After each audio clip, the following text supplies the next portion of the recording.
Telangana RTC సమ్మెకు మరికొన్ని గంటలే ఉండటంతో మంత్రి పొన్నం ప్రభాకర్ స్పందించారు. ఆర్టీసీ కార్మికుల సమ్మెపై సీఎం సభ వేదికగా మంత్రి పొన్నం ప్రభాకర్ ఆర్టీసీ కార్మికులను గుండెల్లో పెట్టి చూసుకుంటామని చెప్పారు. ఆర్థిక శాఖ మంత్రితో కలిసి ఉద్యోగుల డిమాండ్లపై చర్చిస్తామని మాటిచ్చారు. ఇవాళ డిప్యూటీ సీఎం భట్టితో ఆర్టీసీ జేఏసీ సమావేశమయ్యే ఛాన్స్ ఉంది.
తెలంగాణ ఆర్టీసీ సమ్మెకు మరికొన్ని గంటలే ఉండటంతో మంత్రి పొన్నం ప్రభాకర్ స్పందించారు. ఆర్టీసీ కార్మికుల సమ్మెపై సీఎం సభ వేదికగా మంత్రి పొన్నం ప్రభాకర్ ఆర్టీసీ కార్మికులను గుండెల్లో పెట్టి చూసుకుంటామని హామీ ఇచ్చారు.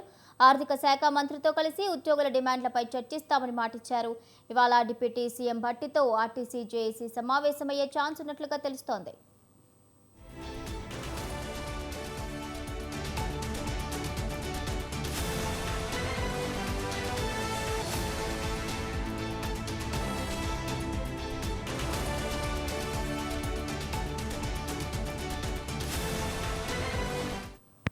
ఇక ఈ అంశానికి సంబంధించిన పూర్తి అప్డేట్స్ మా ప్రతినిధి విశాల్ అందిస్తారు. విశాల్. రైట్ భవాని, తెలంగాణలో రేపటి నుంచి సమ్మెకు వెళ్తున్నామని తెలంగాణ ఆర్టీసీ జేఏసీ ఉద్యోగులు ప్రకటించారు. ఇక ఈ రోజు కొంత కీలక పరిణామాలు జరిగే అవకాశం ఉన్నట్టు కూడా తెలుస్తుంది. తెలంగాణ ఆర్టీసీ ఉద్యోగులతోటి రాష్ట్ర ప్రభుత్వం తరఫు నుంచి ఆర్థిక శాఖ మంత్రి డిప్యూటీ సీఎం తెలంగాణ రవాణా శాఖ మంత్రి పొన్నం ప్రభాకర్ కలిసి ఆర్టీసీ ఉద్యోగుల జేఏసీ నాయకులతోటి ఈరోజు సమావేశం అయ్యేటట్టు కూడా కనిపిస్తుంది. ముఖ్యంగా తమ డిమాండ్లను పరిష్కరించాలని ఒక చెప్తూ ఆర్టీసీ ఉద్యోగులు గత కొన్ని నెలలుగా నిరసన వ్యక్తం చేస్తూ వచ్చారు. ఇక మార్చి 2వ వారంలో సమ్మెకు వెళ్తామన్నట్టుగా కూడా ఒక నోటీస్ ని అందించారు. ఇక ఆ నోటీస్ కి సంబంధించి ప్రభుత్వం నుంచి ఎలాంటి స్పందన రాకపోవడం, ప్రభుత్వానికి ఆర్టీసీ ఉద్యోగులకు మధ్య ఎలాంటి చర్చలు లేకపోవడంతో ఆర్టీసీ ఉద్యోగులు ఇక సమ్మె వైపు వెళ్లేందుకు సిద్ధమయ్యారు. ఇక ఈ సమ్మెకు వెళ్లేయడంలో భాగంగా ఇప్పటికే అన్ని జిల్లాలలో పర్యటిస్తూ అక్కడ డిపోల వారీగా ఉద్యోగులను అక్కడ తమ డిమాండ్లకు సంబంధించి వాళ్ళతో మాట్లాడి డిమాండ్లకు వారి సమ్మె వైపు వాళ్ళని సన్నద్ధం చేస్తూ వచ్చారు. ఇక ఈ రోజు కనుక ప్రభుత్వంకి అదేవిధంగా ఆర్టీసీ ఉద్యోగుల మధ్య ఈ చర్చలు జరిగి అది సఫలమైతేనేమో రేపటి నుంచి ఆర్టీసీ బస్సులు రోడ్డు ఎక్కుతాయి. లేకపోతే ఈ ఆర్టీసీ బస్సులన్నీ కూడా డిపోలకే పరిమితం కానున్నాయి. మొత్తానికి ప్రతిరోజు తెలంగాణ ఆర్టీసీ బస్సుల ద్వారా 50 లక్షల మంది పైగా ప్రయాణాలు చేస్తుంటారు. ఒక హైదరాబాద్ లోనే ఆ సంఖ్య దాదాపు 25 లక్షల నుంచి 30 లక్షల వరకు ఉంటుంది. దీంతో ఒకవేళ ఆ ప్రభుత్వంతో జరిగే చర్చలు సఫలం కాకపోతే ప్రజలు కొంత తీవ్ర ఇబ్బందులు పడే పరిస్థితులు ఏర్పడతాయి. దీంతో ఇప్పటికే నిన్న జరిగిన సీఎం సభలో మంత్రి పొన్నం ప్రభాకర్ మాట్లాడుతూ ఆర్టీసీ ఉద్యోగుల సమ్మెను వెళ్లకుండా ఆపుతాము, ఆర్టీసీ కార్మికులను వాళ్ళ డిమాండ్లు అన్నిటికీ కూడా పరిష్కరించేందుకు ప్రభుత్వం సానుకూలంగా ఉంది.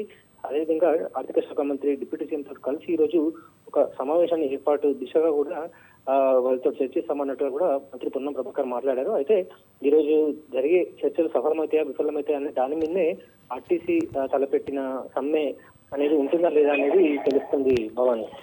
రైట్ విశాల్, అదే విధంగా చూస్తే మరి ఆర్టీసీ కార్మికుల యొక్క డిమాండ్స్ ఏంటి?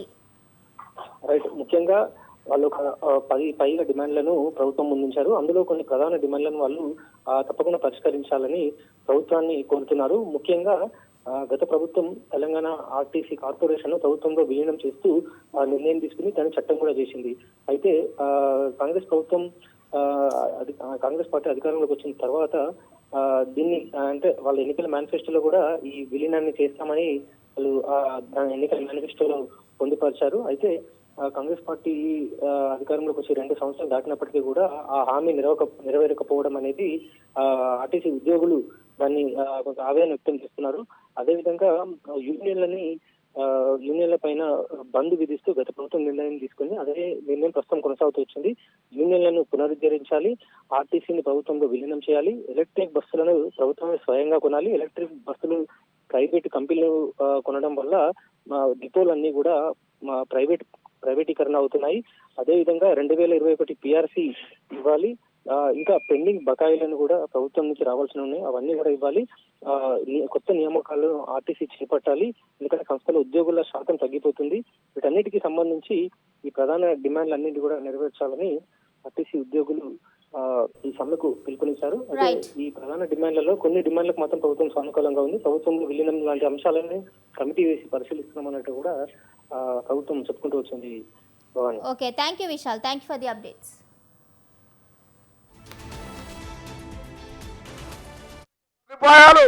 బస్సుల సంఖ్య పెంచడం ఇంకా అనేక రకాలుగా అభివృద్ధి చేస్తుంటే ఓర్వలేక వెనుక వైపు నుండి కుట్రలు చేస్తా ఉన్నారు. మూలిగే నక్క మీద తాడిపట్టు పడ్డట్టుగా ఉండాలని సంస్థను సంబంధించి డిస్టర్బ్ చేసే ప్రయత్నం చేస్తా ఉన్నారు. రోజు 65 లక్షల మంది ప్రయాణికుల్ని, అందులో 40 లక్షల మంది మహిళల్ని, 35 లక్షల కిలోమీటర్లు, 10,000 బస్సులు, 97 డిపోలు, 341 బస్ స్టేషన్లల్లా 12,000 గ్రామాల దాకా అన్ని దగ్గర తిరిగే ఈ బస్సు పేద ప్రజలకు ఒక లైఫ్ లైన్ అటువంటిది. ఏ సమస్యలున్నా రాష్ట్ర ప్రభుత్వం తరఫున 3 ప్రధాన అంశాల మీద ఆర్టీసీకి నడుస్తా ఉంది. 1 కార్మికుల సంక్షేమం, 2 ప్రయాణికుల సౌకర్యం, సంస్థ పరిరక్షణ. కాబట్టి దయచేసి అందరూ కూడా